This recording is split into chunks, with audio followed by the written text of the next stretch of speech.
Can we talk a little bit more about the relationship of a disciple and guru, and why is that so important?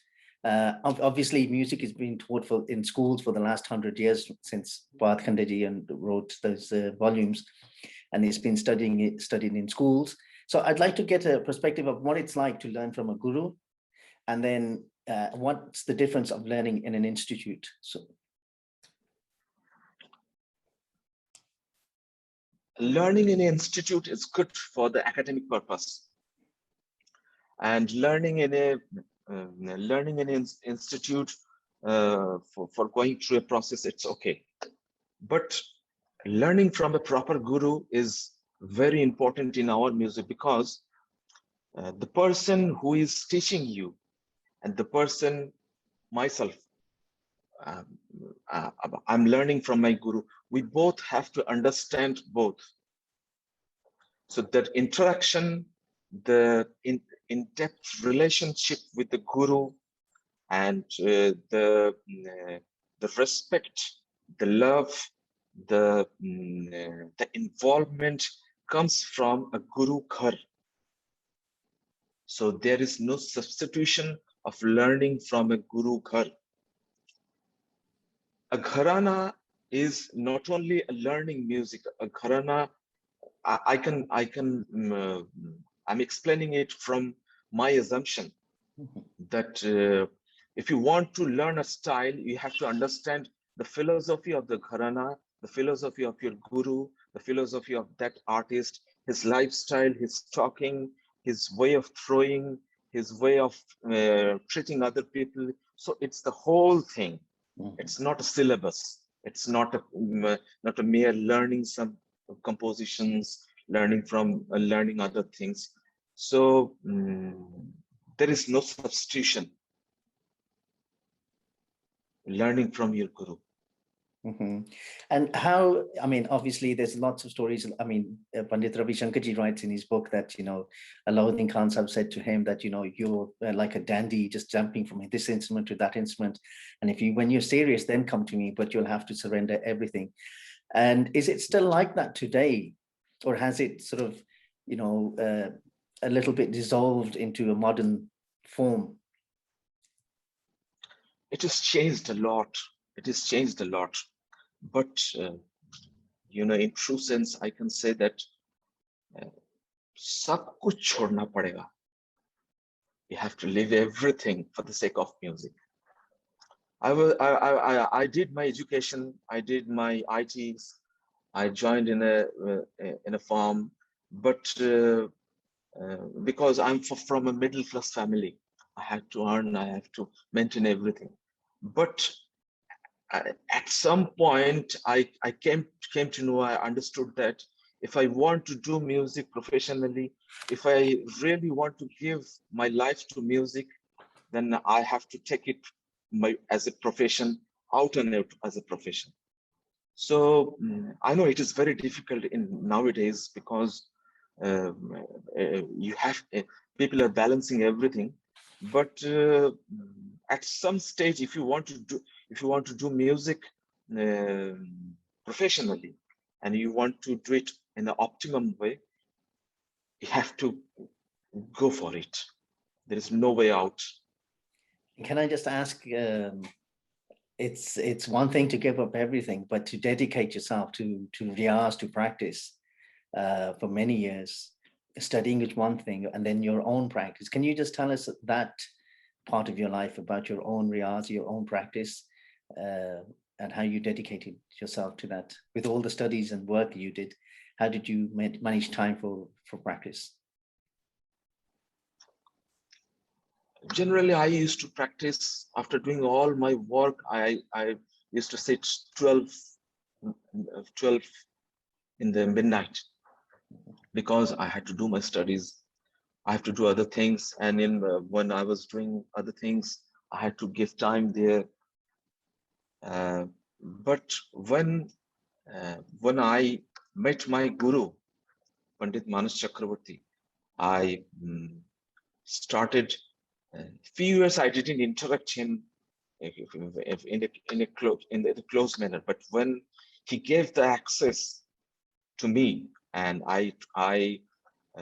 was I was lucky and fortunate to interact with him and how to do music. Then the definition of doing music, doing riyaz has been changed radically. So it was very difficult time doing balancing everything. It was not an easy job, an easy task. So I struggled a lot. Even when in the earliest stage, I was learning from my guru. I used to travel to him 2.5 hours, and I used to learn there and stay there for 10 hours. Then I'm coming back 2.5 hours, day after day, month after month, year after year. I struggled a lot, but I didn't give up. I enjoyed it a lot. Now, now I'm traveling, I'm doing everything, but still I cherish that time a lot. I mean, being a tabla player myself, and it's not uncommon to practice in the middle of the night because it's all quiet and there's no disturbance with the mobile phone or anything. So I quite understand that. And so, I mean, you spent a long period practicing and learning, and then your journey as a performer, how did that transform and how did you progress as a performer now? Yeah, the first performance I performed with the permission of my guru in his birthday. Oh. So that means he is depending on me. He's giving access. He's asking me to perform. It means, so I performed. Then after gradually I started performing here and there. But you know, it's very difficult to get the concerts in the earlier stages. And so I started here and there. And later on, I started traveling. I started performing free of cost. And I struggled a lot. Then, you know, as you know, you are a regular performer, Prathamji. So it comes gradually and it's not an easy task. It's not an easy way. Sure. But that's a whole different subject now to getting concerts and performing and finding your way there. And that's a different struggle in itself until you prove yourself.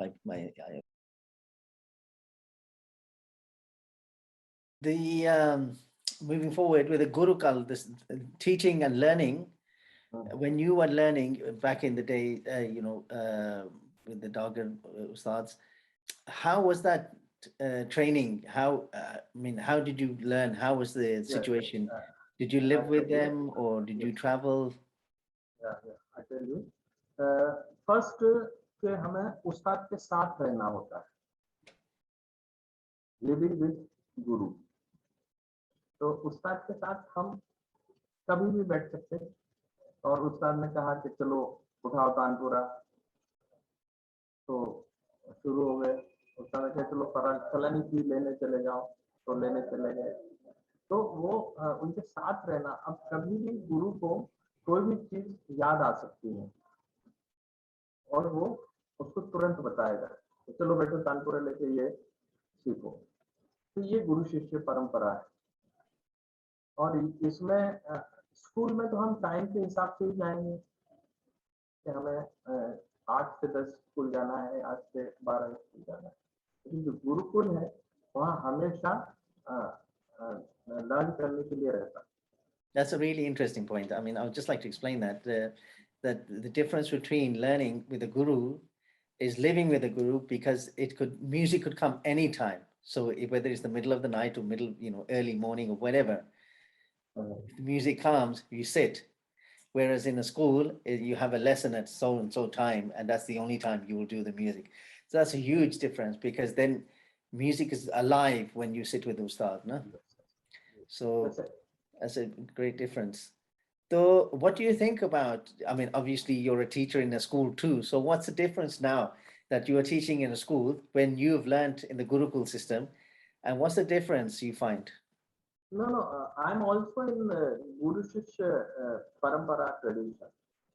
मतलब दिन भर जो class होती है सुबह 4 बजे से, early morning 4 o'clock, and then Kharaj, Kharaj sadhana for voice culture. So Wow. 4 to 6, and then 7 to 8 break. 4 to 7 courage, and 7 to 8 break, and then start class 8 o'clock to 12 o'clock, and then lunch, 2 hours lunch, and then start with uh, uh, Wow. So, I mean, 3 hours of just courage.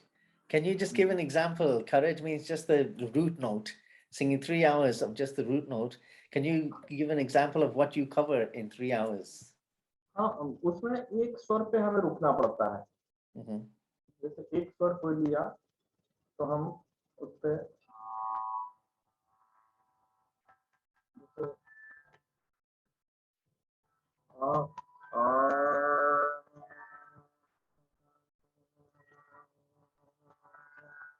ये सा है। सुबह के time ये जैसे सा के बाद हम नीचे के स्वरों पे जाएंगे। सा Yeah, but so how do you find the students of today? I mean, your generation was a little different, that you were dedicated in that respect, total surrender to learning. How do you find the generation of today, how they? हम जब students को select करते हैं तो एक interview करते हैं पहले। So there's a selection process. You don't just take any student. Yes selection process है पूरा, और उसके बाद ही हम उसको सेलेक्ट करके स्कॉलरशिप देती है government of MP. And how long is the scholarship in your school? For 4 years. So how is the transition? I mean, obviously you spend a certain amount of time learning, and then the transition of performing. How do you know you're ready, or does the guru permit you to perform? And how is that journey taken? और हमारी जो ध्रुपद केंद्र है, इसमें हमें जब perform करने जाना होता है तो हम जाते हैं, और जो स्टूडेंट होते हैं उनको भी हम लेके जाते हैं कि आप हमारे साथ चलिए और देखिए किस तरह से होता है। तो वहाँ जब हम एक आध साल जैसे स्टूडेंट्स को हो गया सीखते सीखते, तो वो हम उसको तानपुरा बजाने के लिए पीछे रखते हैं। आवाज लगाइए, तो वो आवाज लगाते हैं, और धीरे धीरे 4 साल में वो इतना हो जाता है कि वो परफॉर्म कर सकता है। तो ये उसकी जर्नी शुरू हो जाती है हमारे साथ। So actually you're training the students to perform with you as support, but also giving them the experience of performing. Yes. So obviously you've traveled all over India and abroad. Can you explain how you develop your own style? I mean, you must be unique from the other Drupad players. So how do you create your own niche style? Actually, हमारे उस्ताद हमेशा ये कहते थे कि अगर एक गुरु के 10 students हैं तो हमें गुरु की नकल नहीं करनी है, हमें गुरु से सीखना है। गुरु क्या कह रहा है वो सीखना है, न कि वो क्या कर रहा है हमें वो करना है। तो सब कहते हैं गुरु जो कहे सो कर, गुरु जो करे सो ना कर। तो गुरु जो हमें बोलते हैं कि तुम्हें ऐसा करना है तो हम ऐसा करते हैं, और वो धीरे धीरे उसी में डेवलपमेंट होती जाती है और समझ में आता जाता है कि हमें कैसे करना है। Can I just explain that? That's a really beautiful saying, that whatever the teacher says, you do. But what the teacher does, you don't do. That's what you're saying. No? So that makes your own creativity develop. No? That's what you're saying. That's really interesting.